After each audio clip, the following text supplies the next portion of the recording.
Ayan. So, good morning. This is Anthony Biaco Irinco from Bachelor in Human Services 3B2. Ayan. So, ngayon is nandito ako sa Quest Adventure Camp para mag-interview ng mga taong nagtatrabaho dito. Kung ano-ano nga ba yung mga delivery systems na ginagawa nila dito. And at the same time, kung ano yung mga pamamaraan nila sa para magkaroon ng interventions when it terms kapag nagkakaroon sila ng problema sa kanilang company. So quick tour muna tayo kay Quest Adventure Camp. Si Quest Adventure Camp is an 11 hectares land. Ayan, so ganun siya kalaki. And binubuo ng 3 Rizal municipalities. We have the Antipolo, Teresa, and Morong. Ayan, so napakalaki nga ni Quest Adventure Camp. So, anong ginagawa ni Quest Adventure Camp? So, ang ginagawa po nila is nag-o-offer po sila ng mga team building activities, ayan, recreational activities, and kasama na rin doon yung synthesis o yung tinatawag natin na processing after the activities. So, sino-sino ba yung mga kadalasan nagiging empleyado? Actually, sa mga nagiging client nila dito is may mga foreign and local, mga estudyante, and most especially yung mga tao din na nagtatrabaho in different workplace. Alright, so yun nga, nabanggit ko na yung trabaho dito. Actually dito rin ako nagpa-part-time as being a waiter. Ayan, so hindi ka lang basta nagsiserve ng food, nagsiserve ka rin ng right attitude. And at the same time, as facilitator, so si facilitator yung nag-a-assist and nag-explain ng mga games dun sa ating mga clients. So ayan, so hindi na nga natin papatagalin pa. Dadako na tayo sa isa sa pinaka main purpose ng video na to, na kung saan mag-i-interview na nga tayo ng mga tao dito sa Quest Adventure Camp. So ayan, so to prove me, ayan, kakagaling ko lang po sa, actually hindi pa ako tapos sa trabaho. Ayan, siningit ko lang tong video. Pero okay, for now, babay muna, and let's continue the interview sa mga taong nagtatrabaho dito. Alright, bye-bye. Good morning. So, hello, kasama ko po si Ma'am Beth. Nandito po ulit ako sa Quest Adventure Camp, and siya po yung interview natin. So si Ma'am Beth pala is siya yung HR dito sa Quest. So ma'am, as being an HR, as being HR po ma'am, ano yung masasabi niyo sa pag-HR sa the whole overall management? Parang overall ng HR function. Sa HR una kasi, actually hindi naman to yung first job ko. Yung first job ko, hindi siya related sa course na tinapos ko. So, after noon, nag-work ako as HR na doon na sa mga previous ko. Usually, ang hawak ko kasi is yung timekeeping, tapos manpower. So, sa manpower, yun yung kumukuha ko ng mga umiinit na naman. Umiinit ng kuryente. Okay. Kumukuha ako ng mga applicant na sa tingin ko is pwede fit doon sa hinahanap namin na position. Tapos sa timekeeping naman yun, yung payroll, tapos mga ma-attend kami ng mga job fair. Usually yun yung mga ginagawa ko. Medyo mahirap kasi may mga matitigas ang ulo. Hindi naman siguro mawala sa management po yun, ma'am. So, sinabi niyo po kanina na medyo mahirap. So, as being an HR ma'am, ano yung mga usually na problema na i-encounter niyo sa management? Kahit yung mga previous job or current job, ano pa yung mostly? Sa previous ko kasi, may mga tinatawag kaming union. Union siya, yung samahan siya ng mga regular employees na hindi siya basta-basta pwedeng kantiin ng management kasi may union. Actually, natin na namin yun. Sa previous ko, yearly yun. Umatin kami ng mga CBA. Kaya, follow-up question lang. Kaya pala minsan, ma'am, parang napapansin ka naman sa mga regular. Malalakas yung loob nila. Kasi, Totoo yun. Kasi hawak under sila noon. Yun, kasi pinaglalaban sila ng union nila. Pero depende pa rin yun. Case-to-case basis yun. Meron naman kasi talaga na pag nakita ng union na president nila na, parang tama naman si management, pero hanggat maaari, union is dun pa rin sila sa member talaga nila. Ang HR naman kasi, ang talagang trabaho niya sa ganun is gigitna lang. Kung anong problema ng union, ipapaabot sa management. Si management, makikipag-bargain siya doon sa mga union leader. Para magkaroon ng fixation dun sa ano. So, ma'am, paano nyo po, ano yung mga intervention na ginagawa niya or resolution kapag nakaka-encounter po ng ganung problema? Sa ganun kasi, usually management naman ang nagde-decide. Kung pag sinabi nila, hindi ba pwedeng ganito? Ano ba, katulad yung, meron kasi kami tinatawag na mga SLVL, yung mga for regular employees kasi yun. Kasi yun, yearly yun, tumataas. So, yung previous ko, umabot sila ng 15 BL, 15 na SL. So, ano yun, equivalent to 1 month yun. Yun, parang naghihingi sila ng increase. So, parang, syempre, depende nga kung kaya pa rin ibigay ng management. So, nakapag-bargain ng management na hanggang ganito na lang, yung, kasi hindi naman ganun kaganda yung business, kalago. So, yun. Depende pa rin sa pag-uusap yun ng management at saka nung presidente. Ganun pala yung pag-HR mo, parang na. Mag-HR na rin ako. The joke. So, so far, yun lang naman po yung mga possible questions na inaano ko mga. So, thank you dun sa time and dun sa effort sa pagsagot. Nakalitan ko pa tuloy yung mga previous jobs nyo, but then again, na-appreciate ko po yung time. Wala na ako masabi. Ayun, na-appreciate ko po yung effort and time.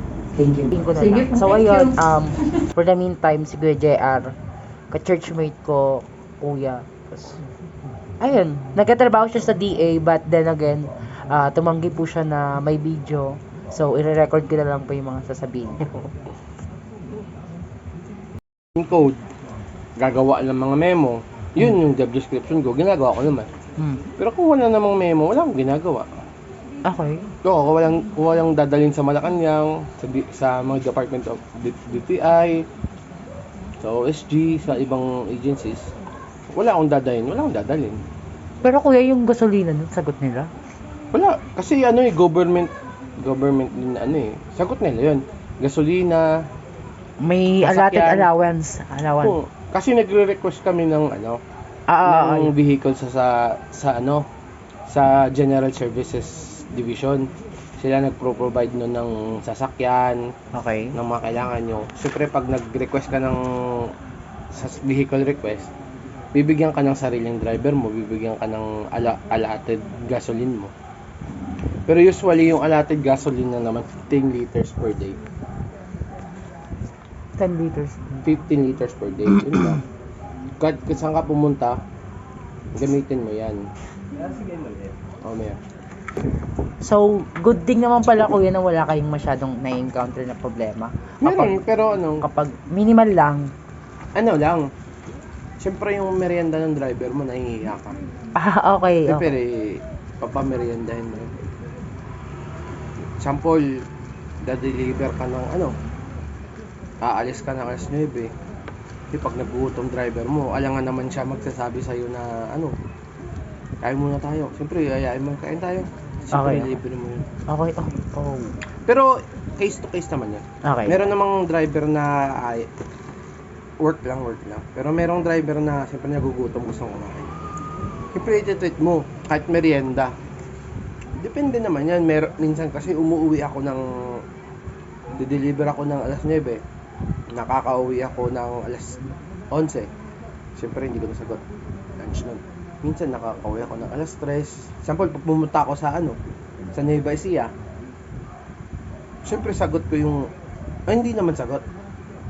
Minsan, merienda, sagot ko yung pagkain nila. Siyempre, nang lahat ng Nueva Ecija, pupunta kami ng Nueva Ecija. Sa mga any branches of government. Pupunta kami sa Nueva Ecija, sa PCC. Tapos sa Region 4, sa Batangas, di ba? Pupunta kami doon. Magdadala kami ng gift. Gift lang, di ba? Para sa regional director nila. Magdadala. Although na may travel expenses return kami, TEB yung tawag doon na Investment, ang tawag doon? Reinvestment ba? Hindi, reimburse. Iba yung reimbursement. Iba yun. Yung travel allowance. Okay. May travel allowance kasi yun. Kung nag-out of town ka, may 1 to ka per day. Kung ilang days ka. Pag nag-out of town ka, pumunta kang Subic, 5 araw ka doon. So, 1 to yun. 1,200 per day mo. Okay, bali. Separate na yun sa sahod mo. 6,000. Oo, 6,000 ano yan? 2, 4, 6, 8, 10. Oo, 6,000 yun. Tapos, hindi pa yun separate pa yun yung sahod mo. Yun. Case to case naman yun pag may travel ka. Pero yung city to city lang, Manila to Manila lang, Makati, Taguig, yun lang. Siyempre, nagugutom mo yung driver mo, mameriendahin mo rin. Okay. Yun lang naman yung problem, pero hindi naman problem yun. Minsan lunch, minsan merienda, hindi naman naabot ng 1,000 yun, sa 200, 300, kasama ka na naman yun. So, dun sa department or dun sa agency na ano ka, okay naman yung ano nyo, samahan yung ano. Wala namang problema sa amin. Maliban sa ibang division. Sa Okay. division ko lang. Okay. Kasi tulungan kami. Example, pag wala ako, yung gagawa ng trabaho ko, may kausapin lang ako na pakigawa mo ng trabaho ko kasi wala ako ngayong this day. Tapos pag wala siya, ako naman gagawa ng trabaho niya. Okay. May mga alternate naman kasi kami. Example, yung kasama ko nakakota sa photocopying. Siyempre, may alternate ako. Yung alternate ko, siya yung papagawin ko ng trabaho ko. Tapos yung absent, yung gagawin ko yung trabaho ng absent. Pero usually, yung trabaho ko kasi madami kasi akong trabaho sa amin. Parang may konting konting troubleshoot lang. Ikaw nga dito. Ikaw nga dito. Doon ako sa office. Parang hinahanap ako ng lagi ng gagawa. Grabe. Pero, so basically, wala na masyadong intervention kasi Wala. ahead of time na re-resolve naman yung ano, tsaka hindi naman ganun kalaki yung issues. Problema namin sahod. Delay lang. Delay sobrang. Yun. Lahat nun, problema yun, delay. Kasi dapat 15 days. Tasahod kami ng 15, tasahod kami ng 20. Parang yun nga lagi yung ano, Yung sahod naman yun. kahit may naka-credit card ka kuya, kahit nasa bangko. Kahit nasa ATM ka, nire-request kasi yun ng ng accounting budget sa DBM pa bago i-process. So, it-take days na mag-process yung sahod namin. Ang pinakamabilis namin na sahod, 3 days. Iyak. Pinakamatagal, abot na 10 days pag inabot pa ng Sabado Linggo. So yun lang. Na, sample ngayon, Friday 15, di ba? Hmm. 15 sa Friday. Mag-aasikaso kami ng sahod namin. So Monday pa 16. Ilang days pa yun. Pipirma pa lang kami ng DTR namin. Tapos pag pirma namin dito, pasok sahod namin. Mga 18, 19 to or 20 na yun. So dapat 15 sahod namin, di ba? Yun yung delayed lang. Yun lagi yung issue kapag nasa public government.